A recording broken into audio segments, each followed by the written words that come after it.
화창하고 행복한 안식일입니다. 오늘 또 오랜만에 저희와 함께 해주신 정인철 집사님 또 가족 진심으로 환영합니다. 또 제가 요즘 또 마음에 느끼는 것은 우리 이순자 집사님 몸이 좀 많이 불편한 가운데 계신데 그 집사님을 서로 에어싸면서 쓰러질세라 서로 손잡아 주면서 김현숙 집사님 또 장양학 집사님 또 신복자 집사님 계실 때는 그렇게 서로 도와가면서 서로 연약한데도 불구하고 빠짐없이 이게 안식일에 같이 모여서 예배 드릴 수 있게 이렇게 주시는 그 따뜻한 마음에 하나님의 은혜가 더 부어지시길 간절히 바랍니다. 오늘 모두 이렇게 또 저기 우리 김태형 장로님 아까 소개해드렸지만 오랜만에 한국에 다니는 건강한 모습으로 더 젊어진 모습으로 뵙게 돼서 진짜 반갑습니다. 또 제가 모르는 분이 또 계십니까? 저기 네네. 다음에 우리가 아까 이따가 식사 시간에 다시 또 자세하게 소개하도록 하겠습니다. 환영합니다. 이렇게 다 함께 또 오늘 이 안식일에 우리 예배를 위해서 함께 이렇게 모이게 돼서 또 같이 함께 해주신 여러분 감사드립니다. 우리 잠시 기도하고 시작하겠습니다. 하나님 아버지, 오늘 이 거룩한 안식일에 저희가 주님의 또 말씀을 대합니다. 또 소자의 입술로 주님의 말씀을 전할 때 저희의 부족하고 죄된 것은 주님의 보혈로 덮어주시고 오직 제 입술로 주님만 영광 돌릴 수 있게 인도하여 주시옵소서. 우리 다 함께 주님의 말씀으로 은혜 받고 주님을 더욱더 깊이 알 수 있는 알아가는 시간 되게 인도하여 주시옵소서. 예수 그리스도의 이름으로 감사하며 기도드리옵나이다. 아멘. 네, 5월 가정의 달입니다. 저 스크린 하나 좀 띄워주실까요, 우리? 원래 목사님이 계셨으면 아마 가정의 달에 맞는 그런 말씀을 준비해야 되는데 제가 그렇지는 못하고 해서 또 그냥 지나기는 또 뭐해서 제가 또 이 컷을 하나 발견을 했습니다. 여기 보면은 뭐라고 써 있습니까? 가장 중요한 선교지가 어디라고요? 예, 여기 보면은 그리스도를 위한 우리의 사업은 가정에서 가족들로부터 시작해야 한다. 이보다 더욱 중요한 선교지는 다시 없다. 오늘 우리가 가정의 달을 맞이해서 마더스데이를 맞이해서 우리가 다시 한번 우리 가정의 그런 우리의 그 선교지로서의 또 서로의 그 사역의 역할을 다할 수 있는 그런 마음을 한번 새겨봤으면 어때서 한번 제가 가져와 봤습니다. 자, 오늘 저는 예배서 6장 18절 본문을 가지고 주님의 말씀으로 서로 은혜를 받는 시간을 갖고자 합니다. 예배서 6장 18절은 이렇습니다. 모든 기도와 간구를 하되 항상 성령 안에서 기도하고 이를 위하여 깨어 구하기를 항상 힘쓰며 여러 성도를 위하여 구하라. 이렇게 권면하고 있습니다.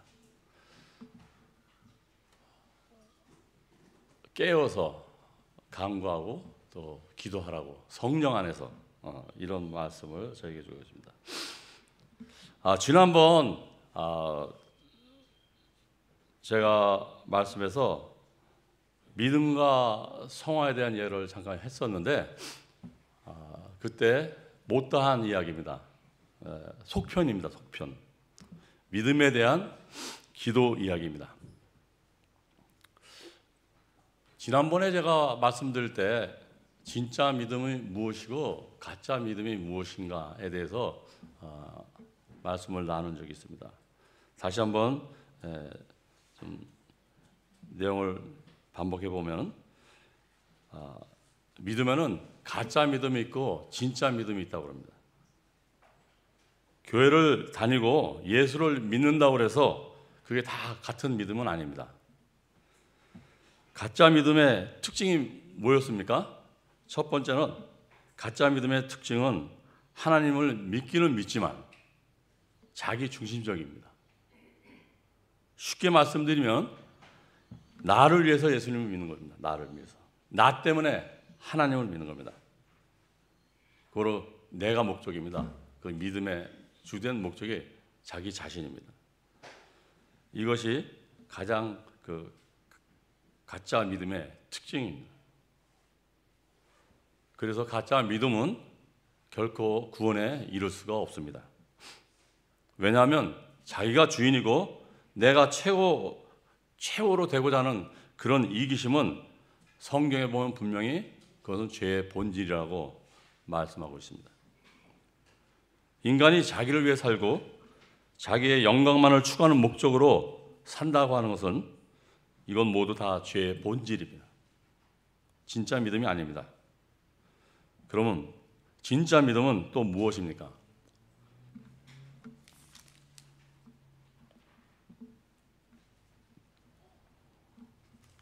이게 안 먹는데요? 잠깐 좀 도와주시게. 이게 안 넘어가네. 갈라디아서 2장 20절입니다. 여기 보면은 내가 그리스도와 함께, 감사합니다. 그리스도와 함께 십자가에 못 박혔나니 그런즉 이제는 내가 사는 것이 아니요 오직 내 안에 그리스도께서 사시는 것이라. 이제 내가 육체 가운데 사는 것은 나를 사랑하사 나를 위하여 자기 자신을 버리신 하나님의 아들을 믿는 믿음 안에서 사는 거라고 합니다. 다시 말해서 바울의 이 고백은, 믿음은 내가 죽는 경험을 하는, 나의 죽음을 맞이하는 사건이라고 하는 것입니다. 지독하게 나밖에 모르던 내가, 나의 유익만 구하던 내가, 교만하고 또 나밖에 모르던 내가 주님의 십자가 앞에서 나의 죽음을 맞이하는 사건입니다. 그게 예수 믿는 겁니다. 내가 사는 게 아니라고 합니다. 예수가 내 안에 산다고 합니다. 나의 끝, 예수의 시작, 이게 진짜 믿음의 시작입니다. 내가 끝남으로 비로소 진정한 하나님 믿는 믿음이 시작되는 겁니다. 더 나아가 사도 바울은 이렇게 말하고 있습니다.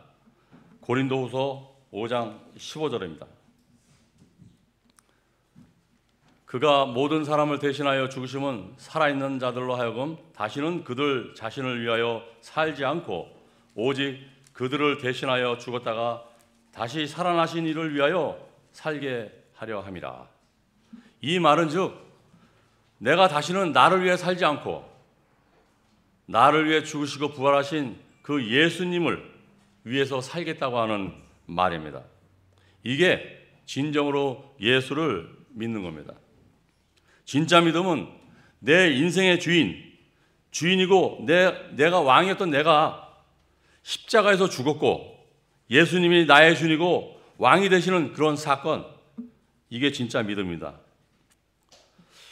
여러분, 예수님, 하나님 믿는 거 쉽습니까? 하나님 믿는 신앙생활이 혹은 어렵습니까? 우리가 믿음을 잘못 받아들이고 잘못 이해를 하면은 참으로 하나님 믿는 사람에게 하나님 믿는 것은 굉장히 쉬운 일입니다. 이 또한 하나님을 믿기는 믿지만 자기 중심적으로 믿을 때 하나님 믿기는 대단히 쉽습니다. 안식일에 예배에 참석하고 또 사랑하는 교우와 서로 봉사하면서 또 친교를 나누고, 이것으로서 우리 그리스도인의 사명은 끝입니다. 우리의 의무는 거기서 끝나는 겁니다. 그리고 교회를 떠나서 일주일 동안은 내 편한 대로, 내 생각대로, 내 마음대로, 그저 내가 바라는 대로 살 뿐입니다. 전혀 그러한 삶 속에서는 삶의 예배라고 하는 그런 모습은 보이지 않습니다. 아마도 그런 분들에게 기도라고 하는 것은 자기의 아쉬운 것, 필요한 것, 또 자신의 명예를 추구하기 위해 그러한 것들을 얻기 위해서 끊임없이 기도하며 먼저 차지하기 위한 그런 기도일 수가 있습니다. 그러한 기도를 일방적으로 하나님께 통보하는 그런 기도일 수가 있습니다. 그것은 곧 하나님께 진정으로 기도하는 것이 아니라 이거 주면은 내가 이거 하겠다고 하는 떼쓰는 거래일 수도 있습니다. 이처럼 하나님을 믿되 자기 중심적으로 믿는 사람은 하나님을 믿는다는 것이 전혀 어려울 것이 없습니다. 예배에 참석하고 봉사하고 친교 나누고 그런 단순한 그런 신앙생활의 삶으로는 예전의 삶이나 또 지금의 삶이나 전혀 구분되게 살 수는 없는 것입니다. 그런데 이처럼 쉽기만 했던 신앙생활이 언제부터 어려워지는 겁니까? 제가 몇 주 전에 어느 한 집사님과 잠깐 이야기하는 도중에 그 집사님이 그런 말씀을 하셨어요.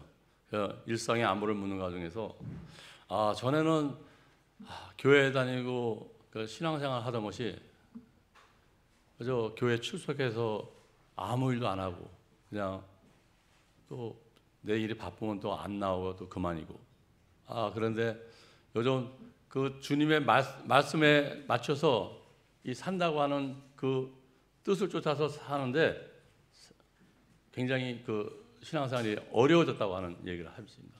그런데 그 뒷얘기가, 그러나 어렵더라도 그 시간들이 지금 나에게 굉장히 보람되고 너무 가치 있게 느껴진다는 그런 말씀을 하셨습니다. 그 집사님은 언제 이 신앙이 어려워지게 된 것입니까? 우리는 사도 바울이 경험했던 것처럼 아까 갈라디아서 2장 20절 말씀이죠. 내 안에 내가 사는 것이 아니고 내가 십자가에 죽는 경험, 예수님을 만나는 경험, 이런 것이 있을 때, 이 말씀은 하나님을 인격적으로 만났을 때 그 순간서부터 신앙생활은 어려워지게 됩니다. 왜요? 왜 그렇습니까?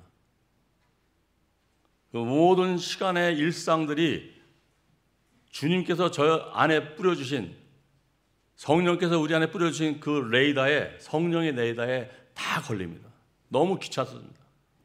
이것도 안 되는 것 같고 저것도 안 되는 것 같고 계속 이 안에서 시끄러운 소리가 일어난다, 내 속에서.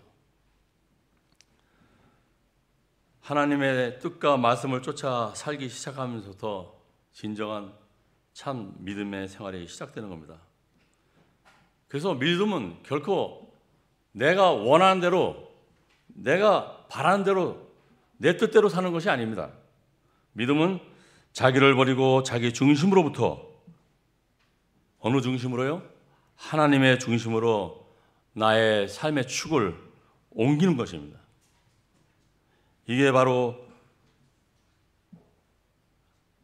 우리가 주님 앞에 주님이 바라는 그 믿음의 생활인 것입니다. 사도 바울은 빌립보서 3장에서 이런 말씀을 합니다.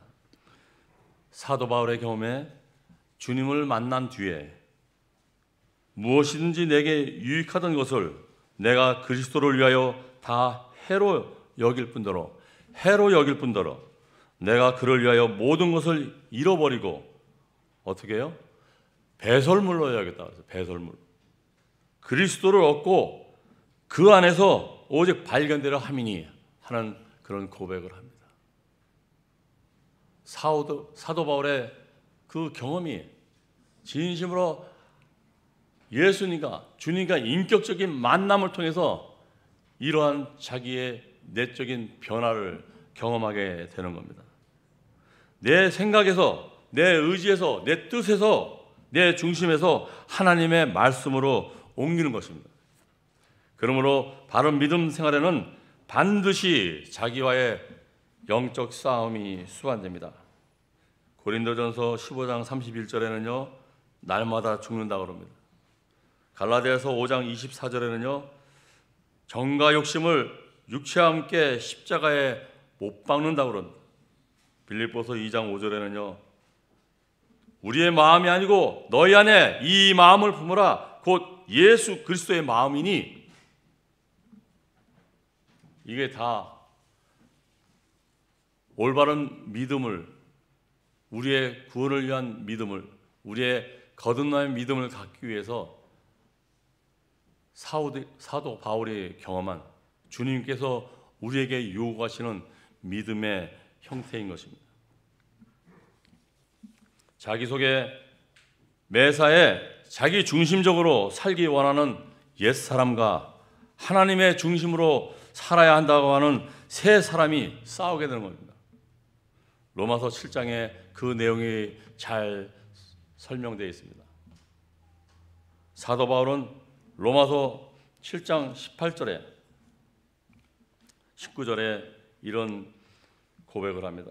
내 속 곧 내 육신에 선한 것이 거하지 아니하는 줄을 아노니 원함은 내게 있으나 선을 행하는 것은 없도다. 내가 원하는 바 선은 행하지 아니하고 도리어 원치 아니하는 바 악은 행하는도다. 이어서 7장 22절 23절입니다. 24절까지입니다. 내 속사람으로는 하나님의 법을 즐거워하되 내 지체 속에서 한 다른 법이 내 마음의 법과 싸워 내 지체 속에 있는 죄의 법으로 나를 사로잡아 오는 것을 보는도다. 오호라 나는 곤고한 사람이로다. 이 사망의 몸에서 누가 나를 건져내라. 사도 바울의 이 고백처럼 이 싸움에서 이기는 사람만이 삶의 전반에 걸쳐서 하나님 중심으로 살 수 있게 됩니다. 그래서 믿음대로 사는 것이 어떻게 보면 어렵게 느껴질 수도 있는 것입니다. 나의 삶의 중심이 하나님의 중심의 삶이 되면, 하나님의 중심의 삶이 되었다고 하면은 하나님 말씀이 중심이 되어지는 그러한 또 삶을 살아가는 삶을 의미하는 것이기도 합니다. 나의 중심의 축이 하나님에게로 옮겨졌으면 그 말씀이 중심이 되어서 이끌어가는 삶을 살아야 된다고 하는 것입니다.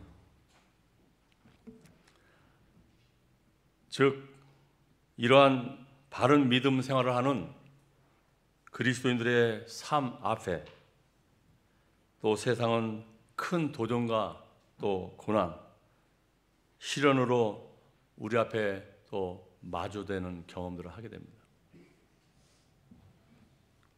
우리가 각자 직장이나 사업터나 학교나 아니면 여러 공동체 모임이나 여러 사회생활 그런 하는 중에 우리는 세상 한복판일지라도 그런 사회에서 복음을 모르는, 하나님을 전혀 모르는 그런 사람들과 섞여 있는, 세상에서 살고 있는 그런 경험들, 시간들을 갖게 될지라도 그리스도인의 신분으로 사는 우리는 나의 양심을 지키고 또 세상에서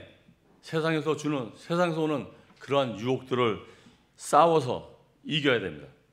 물론 넘어질 때도 있겠지만 포기하지 않고 끝까지 표대를 향해서 달려나가야 됩니다.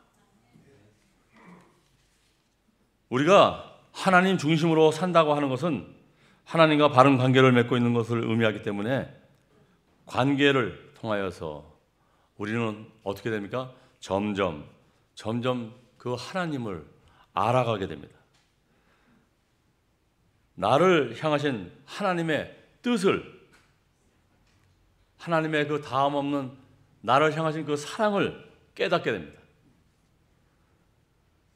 주님의 십자가에서 나의 존재의 의미와 가치와 또한 우리를 향한 사명을 또 깨닫게 됩니다.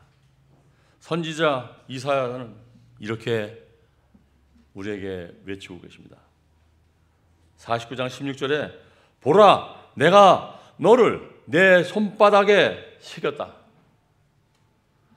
이사야 43장 1절에 이어서 얘기합니다. 야곱아, 너를 창조하신 여호와께서 지금 말씀하시느니라. 이스라엘아, 너를 지으신 이가 말씀하시느니라. 너는 두려워하지 말고 내가 너를 구속하셨고 내가 너를 지명하여 불렀나니 너는 내 것이다. 이 얼마나 어메이징 그리스 아닙니까? 아멘 아니십니까? 예, 나의 힘이 되신 여호와께서 주는 나의 산성이여 방패라고 하는 그런 시편의 내용처럼 우리에게 이런 큰 위로와 힘이 되는 주님의 약속은 없는 줄 압니다. 이때부터 이 세상은 결코 평안을 줄 수 없는 그런 평안을 주님으로부터 우리는 그러한 평안을 받으면서 어려워 보였던 신앙생활이, 믿음의 생활이, 나의 여정이 보람되고 또 가치 있게 느끼게 되는 것입니다. 진정한 평안을, 그런 보람을 우리 신앙생활 속에서 느끼게 되는 것입니다. 주님은 말씀하십니다. 요한복음 14장 27절입니다. 평안을 너에게 끼치노니 곧 나의 평안을 너에게 주노라. 내가 너에게 주는 것은 세상이 주는 것과 같지 아니하니 너희는 마음에 근심하지도 말고 두려워하지도 말아라. 아멘입니다. 그러므로 우리가 이러한 주님의 중심의 삶 속에서 평안과 보람을 누리며 살기 위해서는 무엇보다도 먼저 바뀌어야 될 게 있습니다. 기도입니다. 우리의 기도가 달라져야 됩니다. 보통 사람들은 기도를 우리의 소원이나 바람 그런 것을 하나님께 아뢰고 간구하는 걸로 생각합니다. 물론 그것도 아름다운 기도일 수는 있습니다. 그러나 자기의 소원과 간구만으로는, 그러한 기도를 통해서는 결코 우리가 주님께서 원하시는 그러한 삶과 우리의 생각이 거룩한 생각으로 바뀌어질 수는 없는 것입니다. 여러분, 주님께서 우리에게 기도하라고 명령하신 그 기도, 그러한 기도는 어떠한 기도입니까? 주님께서 원하고 하나님께서 흠양하시고 받으시는 그러한 기도는 어떤 기도입니까? 데오마이 기도. 혹시 데오마이 들어보셨습니까? 신약 성경의 단어 중에서, 여러 단어 중에서 많이 차지하고 있는 두 단어가 있는데, 하나는 프로시케, 그 또 하나가 데오시스, 이 데오마입니다.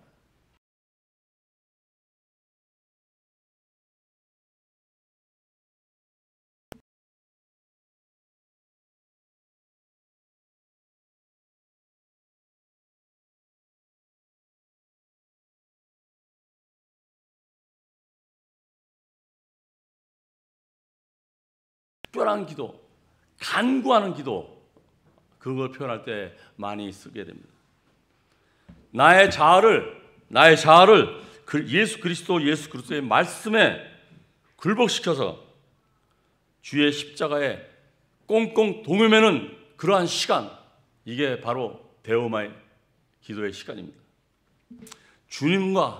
우리가 주님과 독대하는 깊은 호흡을 나누는, 생명을 나누는 그런 시간입니다. 이 데오마이는 주님의 말씀에 힘입어 성령의 임재를 경험하면서 주님 안에서 주님과 함께, 주님과 합한 자가 되어서 우리의 이 죄된 마음이 은혜로, 보혈의 공로로 말미암아 씻김을 받아서 새 마음을 갖는, 생명을 얻는 그런 귀중한 경험입니다. 이런 기도가, 이 데오마이가 계속될 때 우리는 옛 삶에서 벗어나서 주님의 뜻을 나타내는 삶의 모습으로 변화됩니다. 이는 주님께 동요매어진 우리들의 삶을 통해서 주님의 마음과 뜻이 드러나기 때문인 것입니다. 2023년 무슨 해입니까? 개묘년, 토끼해입니다. 제 막내 동생이 얼마 전에 한갑을 지냈습니다. 토끼띠. 어느덧 우리가 5개월 지나서 6개월 반이 지나가고 있습니다. 지난 5개월 동안에 우리는 얼마나 믿음 생활하면서 우리 내적으로 많은 변화를 경험하셨습니까?